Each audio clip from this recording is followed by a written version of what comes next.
എല്ലാവർക്കും നമസ്കാരം. നമ്മുടെ ഹൈന്ദവ ആചാരാനുഷ്ഠാനങ്ങളിൽ ദിനചര്യകളെ കുറിച്ചാണ് പറഞ്ഞുകൊണ്ടിരിക്കുന്നത്. ഈ വീഡിയോയിൽ കുറച്ച് കാര്യങ്ങൾ പറയാം. ആദ്യമായി സ്നാനവിധിയെക്കുറിച്ച് പറയാം. ബ്രഹ്മമുഹൂർത്തത്തിൽ തന്നെ സ്നാനം അത്യാവശ്യമാണ്. സൂര്യോദയത്തിന് 7:30 നാഴിക മുമ്പുള്ള മുഹൂർത്തമാണ് ബ്രഹ്മമുഹൂർത്തം. സൂര്യൻ ഉദിക്കുന്നതിന് 3 മണിക്കൂർ മുമ്പായിട്ടാണ് ബ്രഹ്മമുഹൂർത്തം ആരംഭിക്കുന്നത്. നാം അതിരാവിലെ തന്നെ ഉറക്കം ഉണർന്ന് സ്നാനാദി നിത്യകർമ്മങ്ങൾ ചെയ്തു കഴിയുമ്പോൾ ബാഹ്യശുദ്ധി ലഭിക്കുന്നു. മനസ്സ് പരിശുദ്ധമാകണമെങ്കിൽ പ്രാർത്ഥന അത്യാവശ്യമാണ്. 5 വിധത്തിലുള്ള സ്നാനമാണ് ഉള്ളത്.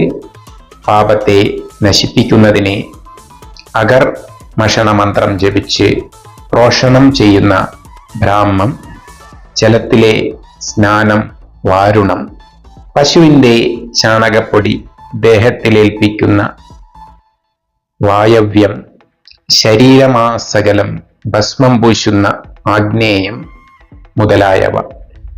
ദേഹം മുഴുവൻ എണ്ണ തേച്ചുള്ള കുളിയാണ് ഉത്തമം. ദോഷകാലങ്ങളിൽ സൂര്യോദയത്തിന് മുമ്പും സൂര്യൻ അസ്തമിക്കുന്നതിന് മുമ്പും കുളിക്കുന്നതാണ് നല്ലത്. ഗ്രഹങ്ങൾ പിഴച്ചു നിൽക്കുന്ന ആഴ്ച ദിനങ്ങളിലും അമാവാസി, വൈദ്യുതി, ഗ്രഹണം, വ്യാധീപാദം, സംക്രമണം മുതലായ പുണ്യകാലങ്ങളിലും വ്രതങ്ങൾ അനുഷ്ഠിക്കുന്ന ദിവസങ്ങൾ, ശ്രാദ്ധം, പിറന്നാൾ തുടങ്ങിയ ദിനങ്ങളിൽ നടത്തുന്ന സ്നാനത്തിന് ഗ്രഹദോഷ ശാന്തിയിൽ പ്രത്യേകതയുണ്ട്. മുങ്ങിക്കുളിക്കണം, അതാണ് ഏറ്റവും ആരോഗ്യകരം. മുങ്ങിക്കുളി പുരാതന കാലം മുതൽ തന്നെ ആചരിച്ചു വരുന്നുണ്ട്. ആറ്റിലോ തോട്ടിലോ കുളത്തിലോ ഒക്കെ പോയി മുങ്ങിക്കുളിച്ചിരുന്നു. മുങ്ങിക്കുളി കൊണ്ട് പല ഗുണങ്ങളാണ്.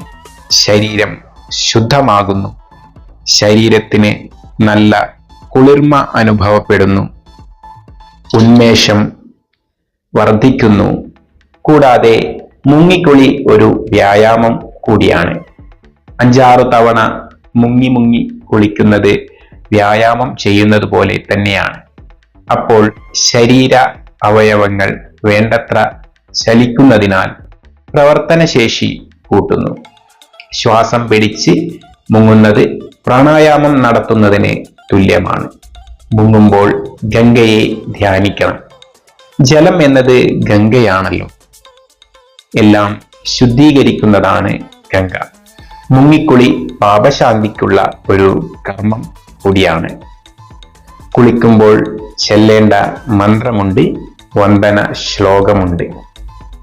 നമോസ്തുതേ ധർമ്മവ്രതേ വരാനനേ, നമോസ്തുതേ ദേവഗണൈകവന്ദ്യേ, നമോസ്തുതേ സർവപവിത്രപാവനേ, നമോസ്തുതേ സർവജഗൽ സുപൂജിതേ. പഴയ കാലത്ത് ആളുകൾ സമീപ പ്രദേശത്തുള്ള ക്ഷേത്രക്കുളങ്ങളിലോ നദിയിലോ നടന്നുപോയി കുളിച്ച് ഈറൻ ഉടുത്തുവരികയായിരുന്നു പതിവ്. വീട്ടിലെത്തിയതിനു ശേഷമാണ് ഈറൻ മാറുന്നത്. ഇന്നാണെങ്കിൽ കുളിമുറികളിൽ ഈറൻ മാറ്റുന്ന വസ്ത്രങ്ങൾ കുളിക്കുന്നതിനു മുൻപ് കുളിമുറിയിലേക്ക് കൊണ്ടിടും. കുളി കഴിഞ്ഞാൽ അതെടുത്തു ധരിക്കും. ഈ രീതി പണ്ട് അനുവദിച്ചിരുന്നില്ല. അക്കാലത്ത് ശുദ്ധ്യാദികൾ ശരിക്കും പാലിച്ചിരുന്നു.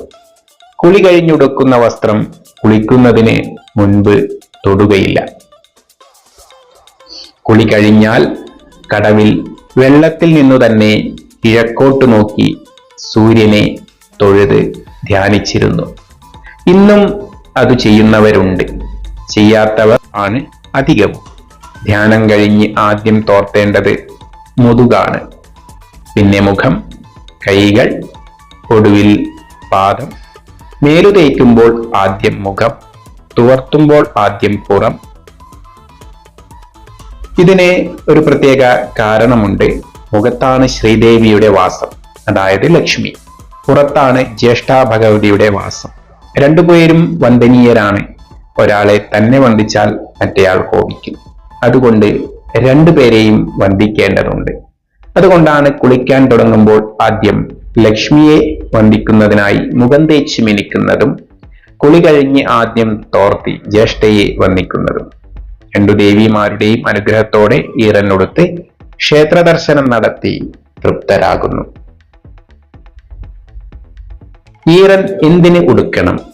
ശുദ്ധം പാലിക്കുക എന്നതാണ് ഒന്നാമത്തെ കാര്യം. നനഞ്ഞ വസ്ത്രം പരിശുദ്ധമാണ്.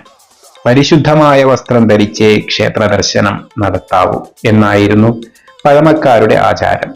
അതാണ് കുളി കഴിഞ്ഞയുടൻ ഈറൻ മാറാതെ ദർശനം നടത്തുന്നത്. ഇന്നും അങ്ങനെ ചെയ്യുന്നവരുണ്ട്. നമ്മുടെ ശരീരത്തിൽ ഭക്ഷണത്തിൽ കൂടി അടിഞ്ഞുകൂടുന്ന മാലിന്യങ്ങൾ വയറിലാണ് എത്തുന്നത്. തന്മൂലം ചിലപ്പോൾ ദഹനക്രിയ ശരിയാകാതെ ഇരിക്കാൻ സാധ്യതയുണ്ട്. ഈറൻ ഉടുക്കുന്നത് മൂലം വയറിനുള്ളിലെ ശീതോഷ്ണം ക്രമീകരിക്കാൻ സാധ്യതയുണ്ട്. ദഹനക്രിയ ശരിയായി നടന്നില്ലെങ്കിൽ വിസർജനം കുഴപ്പത്തിലാകും. വിസർജനം ശരിയായി നടക്കാതിരുന്നാൽ ശരീരത്തിൽ രോഗമുണ്ടാകും. പല രോഗങ്ങളുടെയും ഉറവിടം വയറാണ്. കുറെ നേരം ഈറൻ ഉടുക്കുമ്പോൾ വയറിനുള്ളിലെ ഉഷ്ണം മാറി ദഹനം ശരിയായി നടക്കും. ദഹനം ശരിയാകുമ്പോൾ വിസർജനം ശരിയാകും. രോഗങ്ങളിൽ നിന്ന് മോചനമുണ്ടാകും.